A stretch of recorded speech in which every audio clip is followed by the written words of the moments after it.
Hi, you're going to think this really strange coming from me, a monk, but I overheard a conversation with some young people recently and I pretended I didn't hear, but I was taken aback when they were talking about sex. What sex?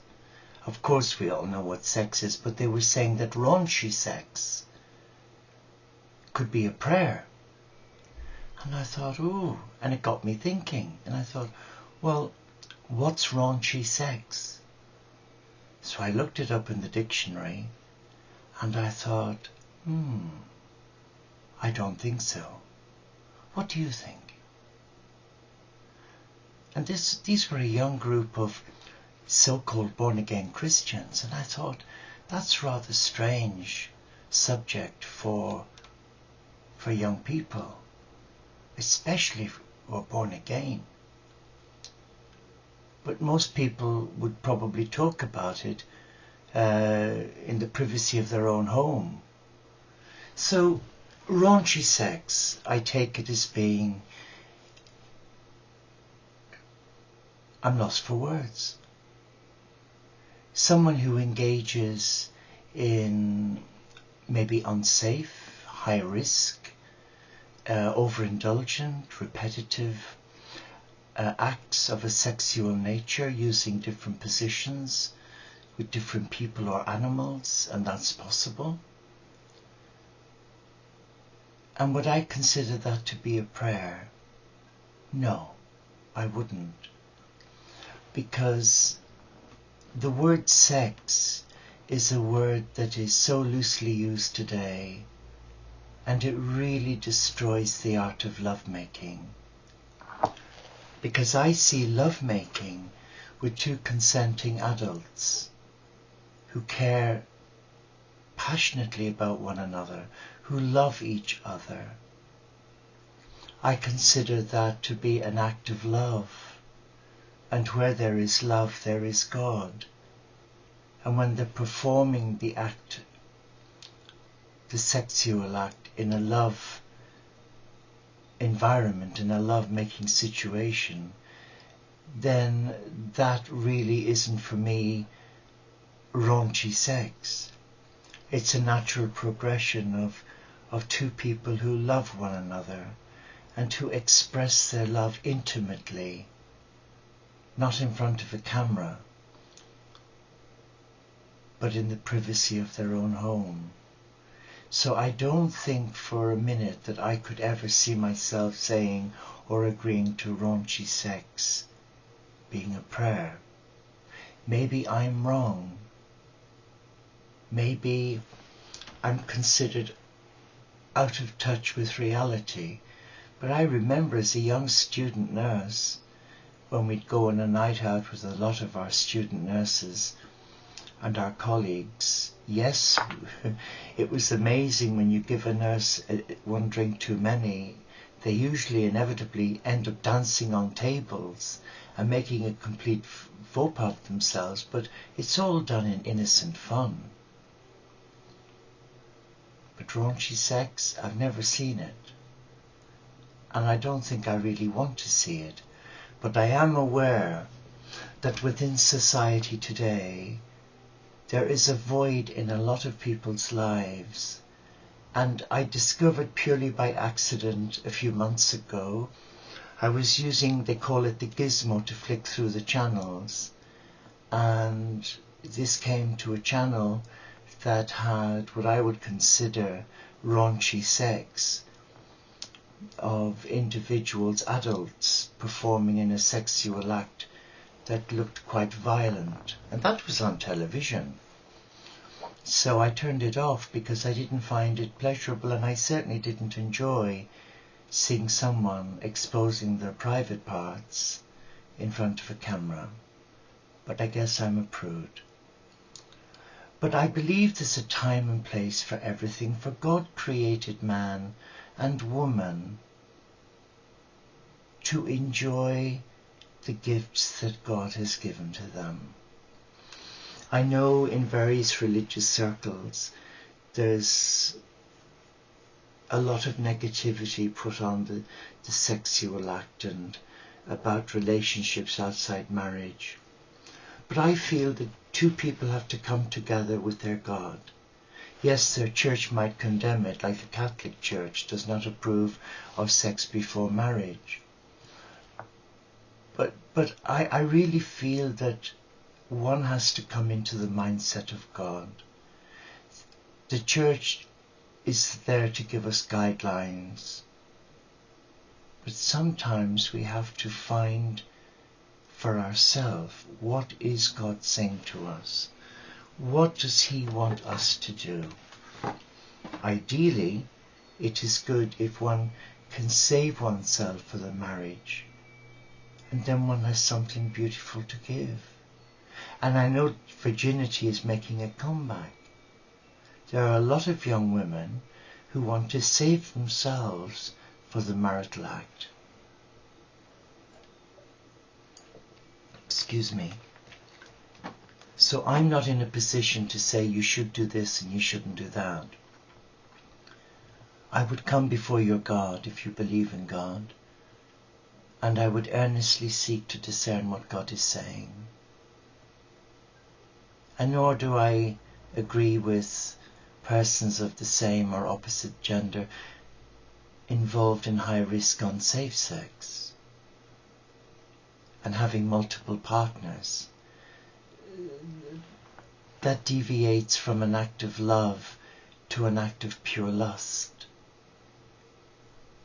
There is a void in each one of us, but I believe that the void is crying out for that inner knowing and acceptance that I am a child of God. And as a child of God, you have to be ruthless with your own self and say, is that the sort of behavior that God would expect of me? But again, it's a personal choice. So coming back to the question, is raunchy sex a prayer?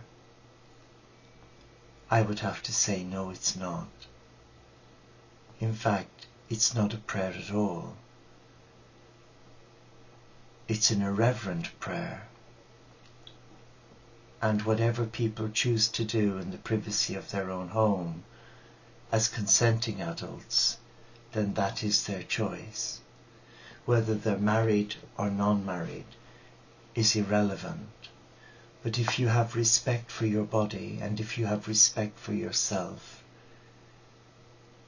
I would find it very surprising to see two people who really love one another to be so disrespectful to the other by expecting them to engage in that sort of sexual activity.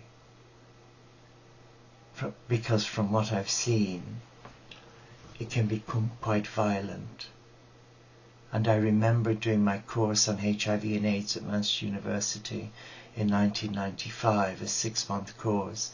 A part of that course was to explore sexual activity within various groups, the heterosexual community and the gay and lesbian community. And we got taken to a sex shop, and I'm not joking you, I was mortified. I had never seen anything like it in my life. And as a nurse, I thought I had lived and seen life, but I was quite horrified to think that people could inflict that sort of pain on themselves. But then I got reminded that S&M, sadomasochism, I think I've got that wrong. I used to always say, oh, it's like M&S, and I should have been saying S&M. M&S, of course, is Marks and Spencer's, but that's me, the fool. But again, it's down to choice. But it's coming back to that oneness and that relationship you have with God. If you have a relationship with God, there's a reverence and a respect. And I'm not decrying anybody who chooses to engage in S&M, not M&S. But that's their journey. And if I were to sit in judgment, then that would be wrong too, because it's against God's law to sit in judgment on another. Because we have to show love and respect. And maybe underneath it all, they're probably far better people than the most high-ranking cleric in the church. So one mustn't be fooled, and one mustn't go down that route of sitting in judgment on another. But whatever activity you engage in, I would stress, please make sure it is not high risk and it's not unsafe. And that in itself is a prayer, because you're considering the other person. And I've known clients that I supported in counselling, 20 odd years ago, who had AIDS, and a minority had no respect whatsoever, and that they would sleep with anything, anyone, and not tell them. And they were involved in high risk, unsafe sex. And I think the bottom line is respect. If you respect yourself, you will respect the other person, and you will not enforce your will on them, but that you will try and find a common denominator where you can express yourselves in a loving, intimate way without jeopardizing the health of each other. So rather than just go on and on and on talking for the sake of it, I would just say that if you are engaged in high risk, unsafe, raunchy sex, check it out with your heart and ask yourself, is this making me a happier person? Or is this just filling or feeding an animal instinct that's out of control? And if it's the latter, there is help. There's a lot of help available. But don't be coerced in any way by another. Especially if you feel that if a partner or friend is expecting you to engage in raunchy sex and says to you, it's a prayer, it's a loving act, and you know it's not, then you have a duty of care for your body, not to allow them desecrate you. So please be on your guard and remember that whatever you offer another in a sexual act is an act of love. And where there's an act of love, God is present. Thank you.